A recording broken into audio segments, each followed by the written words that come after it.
लक्षात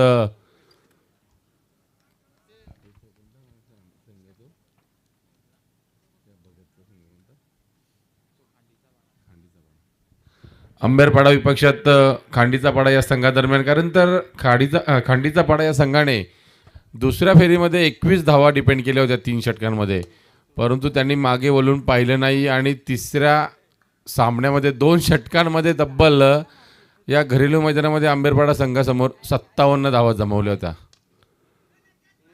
सामन्याला सुरुवात होते. पहिला चेंडू कव्हर रिजनमध्ये खेळून काढला. एक धाव पूर्ण. दुसऱ्या धावेचा प्रयत्न होत नाहीये. चांगलं क्षेत्ररक्षण त्या ठिकाणी करत असताना आपण पाहतोय कव्हरचा क्षेत्ररक्षक या ठिकाणी येतोय. खरं तर थोडा वाईडिश क्षेत्ररक्षण त्या ठिकाणी सजवलंय. एकंदरीत आपण पाहिलं तर कव्हर शॉर्ट कव्हर आहे आणि त्याच्या पाठोपाठ लगेच वाईडिश कव्हरमध्ये क्षेत्ररक्षक आहे. पुढील चेंडू घेऊन दुसरा चेंडू कासरवाडी संघाकडून अगदी खोलवर पद्धतीचा चेंडू. फलंदाज बीट, यष्टीरक्षक बीट आणि 22 स्वरूपाचा हा चौकार येतोय. खरं तर या 2 षटकांच्या लढतीमध्ये धावा कशा पद्धतीने येत आहेत याला महत्त्व नाही आहे, परंतु धावा संघासाठी येणं फार गरजेचं आहे आणि त्याच प्रकारच्या 22 स्वरूपाच्या 4 धावा मिळत आहेत त्या गेटाची वाडी संघाला.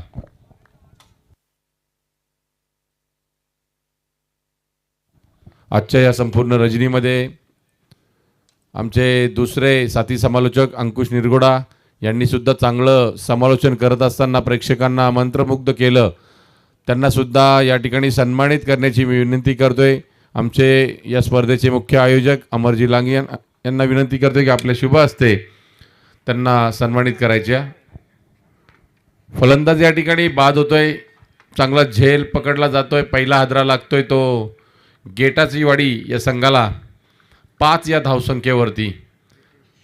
आता मात्र वैभव आणि प्रितेश या 2 फलंदाजांना या उर्वरित चेंडूवरती चांगली धावसंख्या जमवावी लागेल.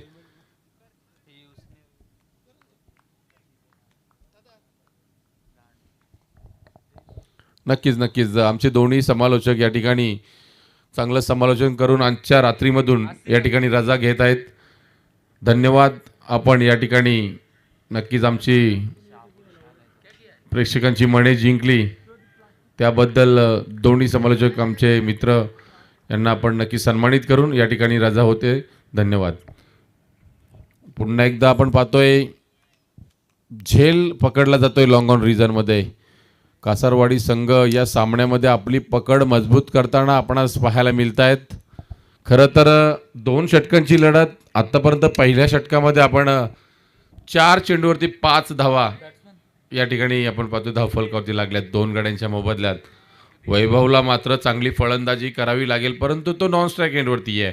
स्ट्राईक एंडवरतीच्या फलंदाजाला कुठेतरी वैभवसाठी संधी उपलब्ध करून देणे गरजेचे आहे. या 12 चेंडूंमध्ये जितके जास्त चेंडू वैभव खेळेल ते गेटाची वाडी संघासाठी लाभदायक असेल.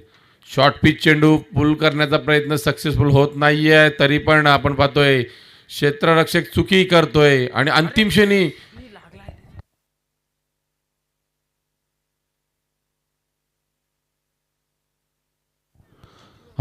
खूप चांगलं क्षेत्ररक्षण. खेळाडूला इजा झाली आहे की नाही ते चेक करा पहिले.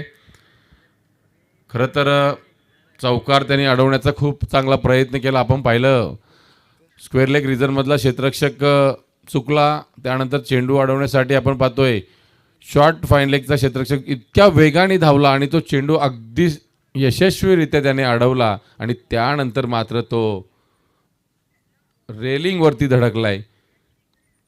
खरं तर आपण पाहतोय त्याच्या या क्षेत्ररक्षणाची दाद दिली पाहिजे. आत्तापर्यंत 5 चेंडूचा खेळ संपुष्टात आला आहे. 8 धावा धावफलकावरती लागल्यात. आता मात्र स्ट्राईक एंडवरती वैभवला आपण पाहतोय. गोलंदाज प्रदीप स्वतःकडे स्ट्राईक ठेवत असताना आपण वैभवला पाहिलं, कारण की अंतिम चेंडू या पहिल्या षटकातील असताना उर्वरित या दुसऱ्या षटकामध्ये नक्कीच चांगल्या प्रकारची फटकेबाजी करणं गरजेचं आहे. त्याच कारणास्तव आपण पाहिलं तर 1च धाव घेतोय तो. स्वतःकडे स्ट्राईक ठेवण्याचा प्रयत्न यशस्वी होतोय. आता मात्र आपण पाहतोय कासरवाडी संघसुद्धा पहिल्या षटकामध्ये एक बॅलन्स स्कोअर आपण पाहायला मिळाला. 9 धावा धावफलकावरती लागल्यात 2 गड्यांच्या मोबदल्यात. प्रदीपचं एक चांगलं षटक आपणास पाहायला मिळालं, ज्या ठिकाणी त्याने 2 गडीसुद्धा कमावले, परंतु 9 धावा मात्र खर्च झाल्या. त्यामध्ये 4 22च्या धावा होत्या. त्या कारणास्तव एक चांगला स्कोर या पहिल्या षटकामध्ये आपणास पाहायला मिळाला.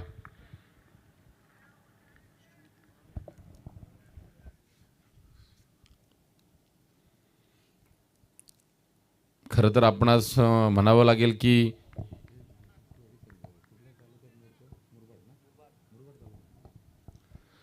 मुरबाड वर्सेस सुधागड अशी लढत नक्कीच प्रेक्षकांना पाहायला मिळते. उद्याच्या रजनीमध्ये रायगड वर्सेस ठाणे हा आमच्या आदिवासी बांधवांचा रायगड वर्सेस ठाणे सामना होणार आहे. प्रेक्षकांसाठी सुवर्ण संधी असणार आहे. एका हाताने आयवा कॅच घेतली तर 6,666 रुपयाचं पारितोषिक असणार आहे. आणि त्याच लकी ड्रॉसाठी सुद्धा रेफ्रिजरेटर असणार आहे. म्हणजे प्रेक्षकांना अगदी ह्या ठिकाणी येऊन बक्षिसे कमवण्याची संधीसुद्धा उपलब्ध आहे, आमच्या आयोजकांनी केली आहे. आणि महत्त्वाचं म्हणजे आपण पाहतोय मालिकावीरासाठी इलेक्ट्रिक स्कूटी आहे. खूप चांगली इलेक्ट्रिक बाईक आपणास पाहायला मिळते. मानस मोटर कर्जत या ठिकाणाहून आणलेली ही इलेक्ट्रिक स्कूटी नक्कीच आपण पाहतोय. खरं तर प्रेक्षकांना सुवर्ण संधी उद्याच्या रजनीमध्ये पाहायला मिळेल. त्यांच्यासाठी नक्कीच रेफ्रिजरेटर असणार आहे. आणि आयवा कॅचसाठी सुद्धा तब्बल 6,666 रुपयाचं पारितोषिक असणार आहे. वळू या सामन्याकडे. दुसरं षटक प्रगतीपथावरती. बॅटची कडा झेल सुटलाय, परंतु धावबाद नक्की या ठिकाणी होणार.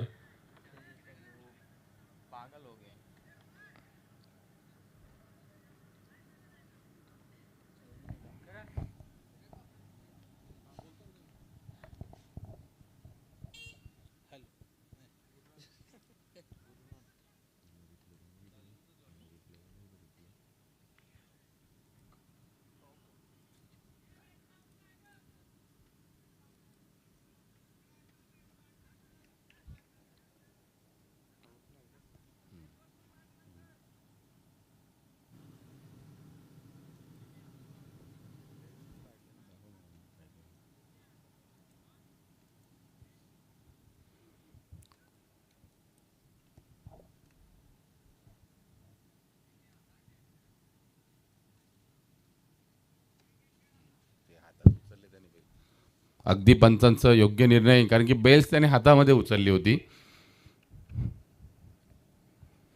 फलंदाज बाद नाही आहे. सामन्याला सुरुवात. वैभवकडे स्ट्राईक, नो चेंडू घोषित केलाय पंचांनी. आता मात्र या ठिकाणी नक्कीच तिसऱ्या पंचांची मागणी होती. वैभवची विकेट मात्र धोक्यात.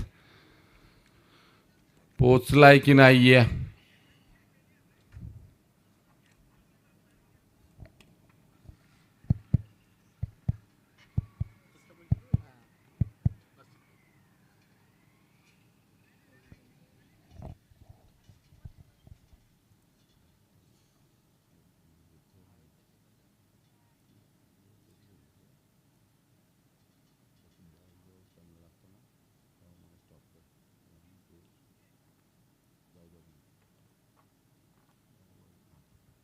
बॅट्समन या ठिकाणाहून बाद आहे.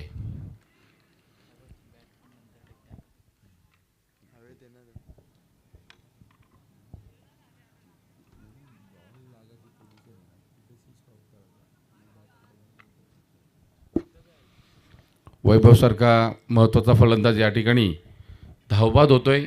खरं तर तिसरा हादरा लागतोय तो गेटाची वाडी संघाला. या नो+1 अशा 2 धावा तर मिळाल्यात. फ्रीडचा चेंडू असेल तो गेटाची वाडी संघाला. धावफलकावरती धावा लागलेत ते 13. नवीन आलेला फलंदाज आपण पाहतोय गुरुनाथ येतोय. फ्रीडचा चेंडू. या षटकातील आतापर्यंत 3 चेंडूचा खेळ झालाय. अजूनही 3 चेंडू उर्वरित बाकी असणार आहेत. बॅट जरूर वेगाने फिरवले. यष्टीरक्षक मात्र चुकी करतोय आणि 22 स्वरूपाची 1 धाव मिळतीये. 14 धावा धावफलकावरती लागल्यात. एक मोठा फटका गेटाची वाडी संघ. आपण मागचे 2 सामने त्यांचे पाहिलेत की इतकी धारदार अशी गोलंदाजी आहे. ती मात्र नक्कीच त्रासदायक ठरू शकते कासारवाडी संघाला.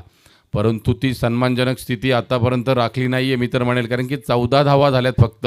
या उर्वरित 2 चेंडूवरती गोलंदाजाने चांगली गोलंदाजी केली तर कासारवाडी संघ या मॅचमध्ये वरचढ राहील. परंतु एखादा मोठा फटका या सामन्यामध्ये पुनरागमन होईल ते गेटाचीवाडी संघासाठी. तो फटका आला की नाही मात्र या ठिकाणी आपण पाहतोय शरीरभेदी चेंडू पाहायला मिळाला. एक धाव पूर्ण, स्ट्राईक घेण्याचा प्रयत्न आणि पुन्हा एकदा आपण पाहतो या ठिकाणी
नॉन स्ट्राईक एंडला फलंदाज बाद आहे, स्ट्राईक एंडवरती फलंदाज सेफ आहे.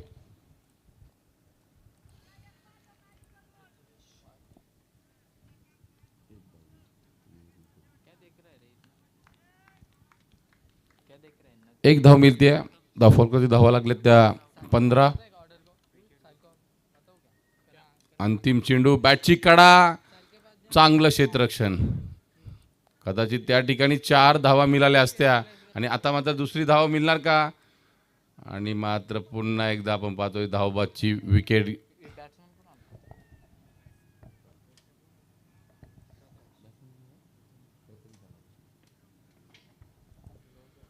आपण पाहतोय या ठिकाणी नक्कीच 2 धावा पूर्ण नाही झाल्या शेवटच्या चेंडूवरती, परंतु आपण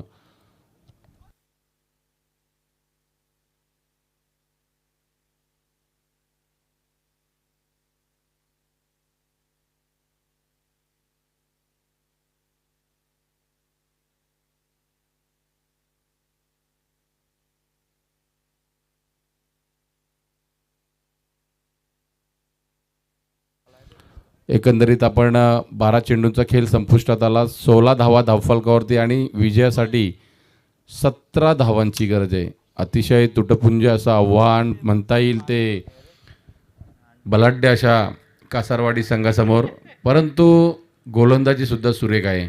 मग त्यामध्ये आपण विचार केला तर वैभव असेल आणि प्रितेश असेल, प्रामुख्याने हे दोन गोलंदाज गेटाचीवाडी संघासाठी नक्कीच या धावसंख्या वाचवू शकतात आणि वाचवण्याचा प्रयत्न मात्र ते नक्कीच करणार. त्यांचे पाठीराखेसुद्धा आपण पाहिले तर खूप मोठ्या संख्येने या ठिकाणी हा सामना अजूनपर्यंत पाहत आहेत. पहाटेचे 4 वाजायच्या सुमारास हा सामना अगदी खूप जवळून पाहत आहेत आणि आपल्या संघ आतापर्यंत चांगला खेळाचं प्रदर्शन केलं, त्यांना पाठिंबा देण्यासाठी नक्कीच त्यांचे गावकरी मित्रमंडळ उपस्थित आहे, प्रेक्षकवर्ग उपस्थित आहे. या प्रेक्षकांची दाद देणं गरजेचं आहे. जेव्हा जेव्हा आपला ग्रामीण संघ खेळायला जातो दुसऱ्या ठिकाणी, तेव्हा तेव्हा त्याचं पाठबळ, त्याचं मनोबल वाढवण्यासाठी खरं तर आपल्या गावातील प्रेक्षकांचा जो ताफा म्हणता येईल किंवा जी साथ आहे ती लाभणं गरजेचं असतं आणि ती अगदी लाभते ती गेटाचीवाडी संघाला. या धावांचा बचाव ते करणार का? वैभवसाठी सुवर्ण संधी, कारण की त्याची भेदक गोलंदाजी या पहिल्या षटकामध्ये सर्व काही सांगून जाईल की सामना कोणत्या दिशेने झुकेल. परंतु आपण विचार केला तर विष्णू आणि मंथन हे कासारवाडी संघाचे 2 धुरंधर चांगली फलंदाजी करण्यामध्ये आत्तापर्यंत सक्सेस ठरलेले आहेत. त्यांच्यावरती संपूर्ण जबाबदारी सुधागड तालुक्यातून या ठिकाणी आपलं नशीब आजमावण्यासाठी या सभापती चषकामध्ये नक्कीच आपण पाहतोय गेटाचीवाडी संघाच्या विरोधात 2 हात करताना पाहायला मिळत आहेत. गोलंदाजांनी त्यांच्या सुरेख कामगिरी केली आहे. 16 धावांवरती नक्कीच त्यांचा डाव सावरलाय, परंतु हे 17 धाव करत असताना आपण पाहतोय कशा प्रकारे या ठिकाणी आपण पाहतो खेळ केला जाणार कासारवाडी संघाच्या फलंदाजांमार्फत. अगदी चमचमत्या ट्रॉफीज पाहतोय, तब्बल 5 फुटाची प्रथम क्रमांकाची ट्रॉफी आहे आणि या ट्रॉफी मिळवण्यासाठी खरं तर या स्पर्धेमध्ये तब्बल 40 संघांनी प्रयत्न केले. आतापर्यंत 32 संघ खेळून झालेत. पहिला चेंडू दर्जेदार स्क्वेअर कट चेंडू पॉइंट सीमारेषा बाहेर चौकार. 17 धावांचा पाठलाग करताना चांगली दर्जेदार सुरुवात करत असताना आपण मंथनला पाहतोय. चौकाराने सुरुवात होते. वैभवसारख्या गोलंदाजांवरती पहिल्याच चेंडूवरती मी तर म्हणेल हल्ला चढवलाय आणि या हल्ल्यामध्ये ते सक्सेस ठरलेत. अजूनही काही बिघडलं नाही आहे. 11 चेंडू 13 धावांची गरज. निर्धाव चेंडू टाकावे लागतील गोलंदाजाला. पुन्हा एकदा कव्हर रिजनमध्ये खेळण्याचा प्रयत्न. चेंडू उंचावेमध्ये एक धाव पूर्ण. दुसऱ्या धावेचा प्रयत्न नाही आहे. चांगलं क्षेत्ररक्षण आपण पाहतोय. कव्हर रिजनमध्ये क्षेत्ररक्षक होता. अगदी अचूक फेकी त्याने यष्टीरक्षकाकडे केली. आकाशला आपण पाहतोय.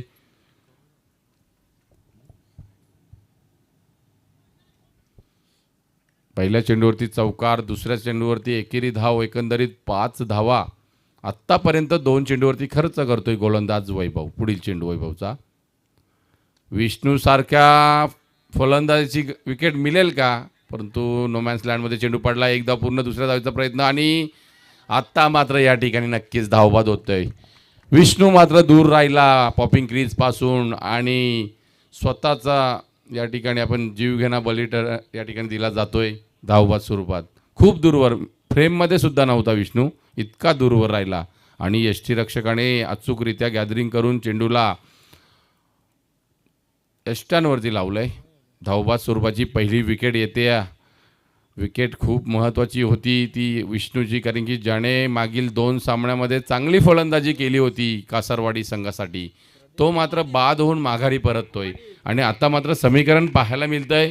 येणारे 9 चेंडू आणि 11 धावांची गरज आहे. चेंडूंपेक्षा 2 धावा या मॅचमध्ये आत्तापर्यंत तरी जास्तीच्या आहेत. म्हणजे एखादा निर्धाव चेंडू आला की अजून समीकरण थोडं डिफिकल्ट होऊन जाईल.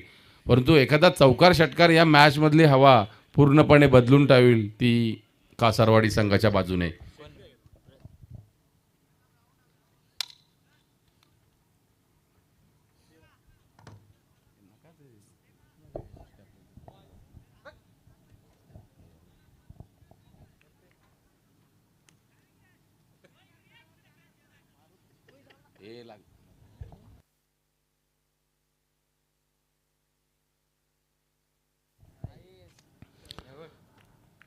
विष्णू बाद होतोय.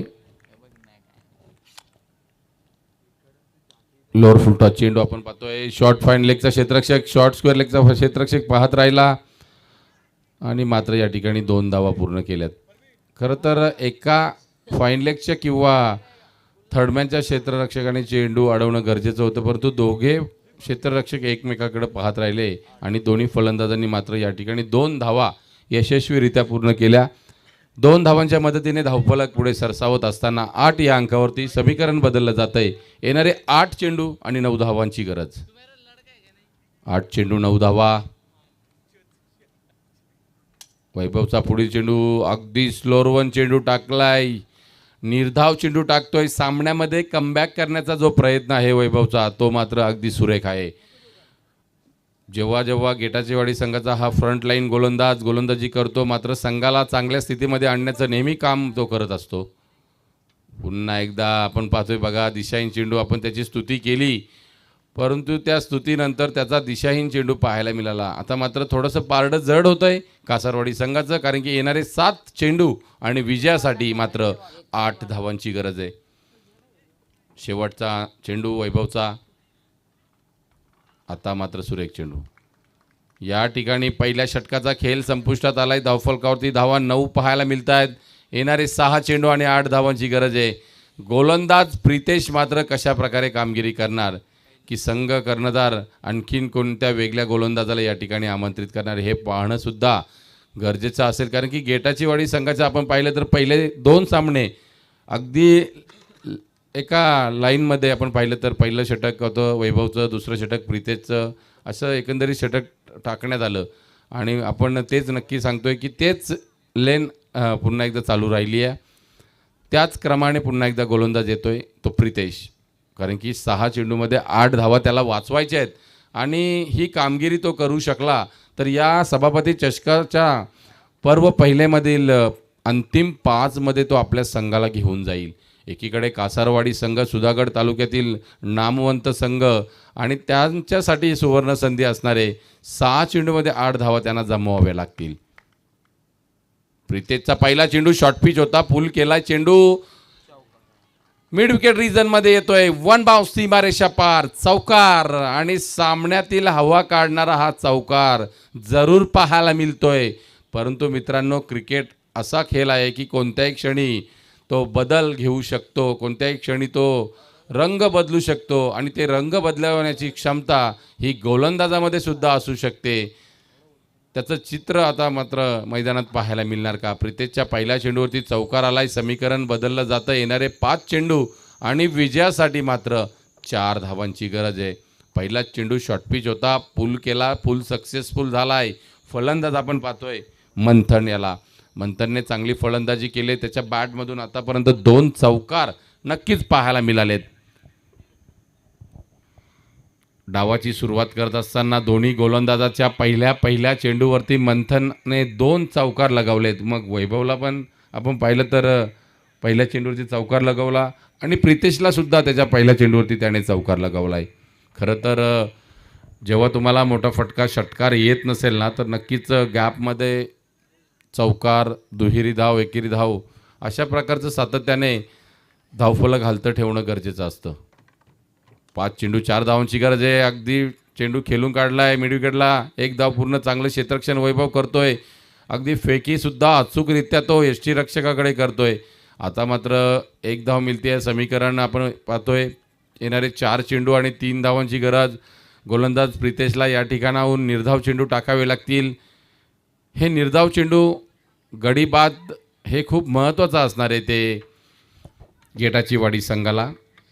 कासारवाडी संघ आता एक चांगल्या स्थितीमध्ये तरी पाहायला मिळतोय, परंतु या ठिकाणाहून जर नक्की चुकी झाली फलंदाजांची तर कमबॅक व्हायला वेळ लागणार नाही. मी तर म्हणेल कासारवाडी संघाच्या विरोधात गेटाची वाडी संघाचा.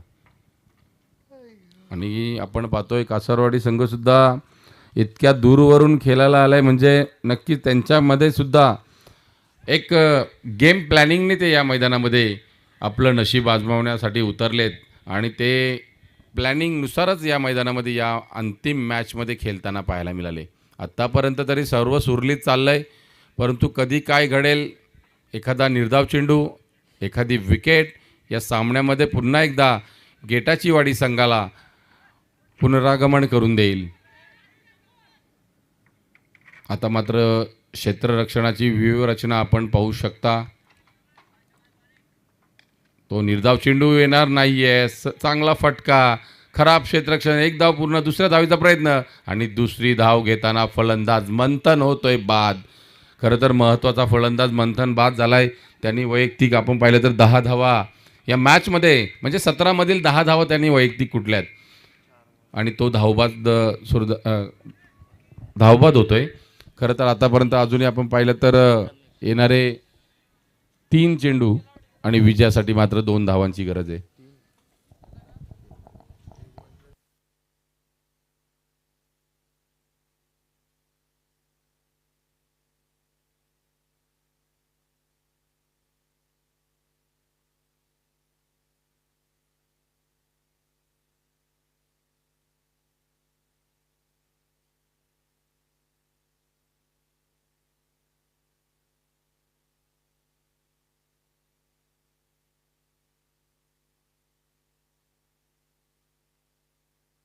येणारे 3 चेंडू आणि 2 धावांची गरज आहे.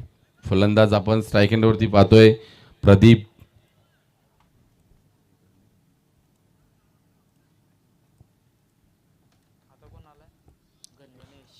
नवीन फलंदाज गणेश येत आहेत नॉन स्ट्राईक एंडवरती, ते पाहायला मिळेल. खरं तर जे क्षेत्ररक्षण आपण पाहतोय सिली मिड विकेटला असेल, त्यांची मात्र सावली नक्कीच आपण पाहतोय पिचवरती असेल तर त्याला कुठल्याही प्रकारची मूवमेंट करता येणार नाही, हेच नक्की या ठिकाणी पंच सांगत असताना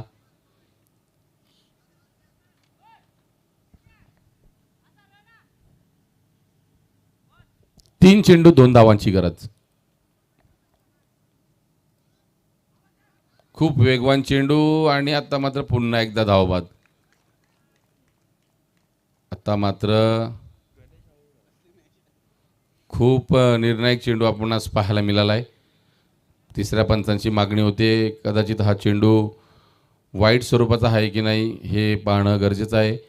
फलंदाजाने मागणी केली आणि आपण अगदी पाहतोय हा चेंडू या ठिकाणी गोलंदाज प्रितेशचा पडल्यानंतर आपण पाहतोय फलंदाज या ठिकाणी स्क्वेअर लेग रिजनमध्ये मारण्याचा प्रयत्न आणि अगदी मिडल स्टंपवरून जाणारा चेंडू पाहायला मिळतोय.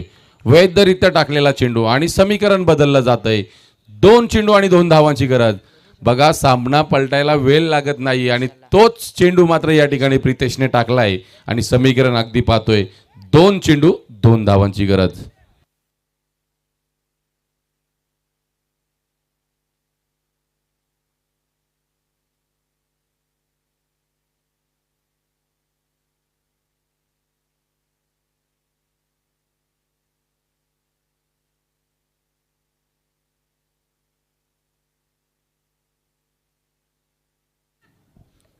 दोन चेंडू 2 धावा. नवीन फलंदाज आपण पाहतोय पुन्हा एकदा रमेश येत आहेत.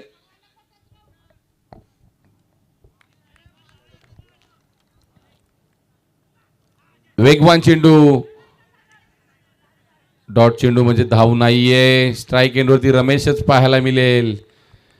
1 चेंडू आणि 2 धावांची गरज. मी अगोदरच सांगितलं होतं की एखादा निर्धाव चेंडू या सामन्यामध्ये गेटाची वाडी संघ पुनरागमन करेल आणि तेच मात्र या ठिकाणी घडलंय. थोडासा गाफील राहिला मी तर म्हणेल कासारवाडी संघ, कारण की सामना होता 4 चेंडू 3 धावा, 3 चेंडू 2 धावा, त्यानंतर 2 चेंडू 2 धावा आणि सामना येऊन ठेपलाय 1 चेंडू आणि कंपल्सरी 2 धावा. या सामन्याचं रिझल्ट मित्रांनो काही असो, परंतु दोन्ही संघांनी जो खेळ केलाय ना खूप लाजवाब. अगदी दोन्ही संघांच्या पाठीराख्यांसाठी हा दर्जेदार सामना आणि आमच्या आयोजकांसाठी सुद्धा महत्त्वपूर्ण सामना. 1 चेंडू 2 धावांची गरज. कशा प्रकारे फटकेबाजी होणार. फलंदाज रमेश स्ट्राईक एंडवरती पाहायला मिळतोय. नॉन स्ट्राईक एंडवरती असेल फलंदाज आपण पाहतोय प्रदीप.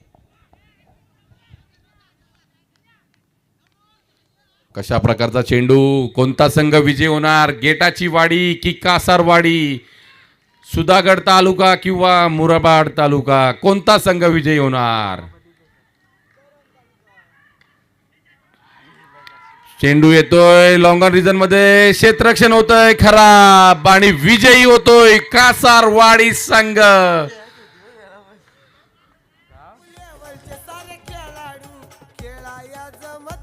टॉप लेवलचे सारे खेळाडू खेळाया जमती. आज रंगलाई नारायण डामसे साहेब चषक सभापती. आज रंगलाई नारायण डामसे साहेब चषक सभापती. आज रंगलाई नारायण डामसे साहेब चषक सभापती. आज रंगलाई नारायण डामसे साहेब चषक सभापती.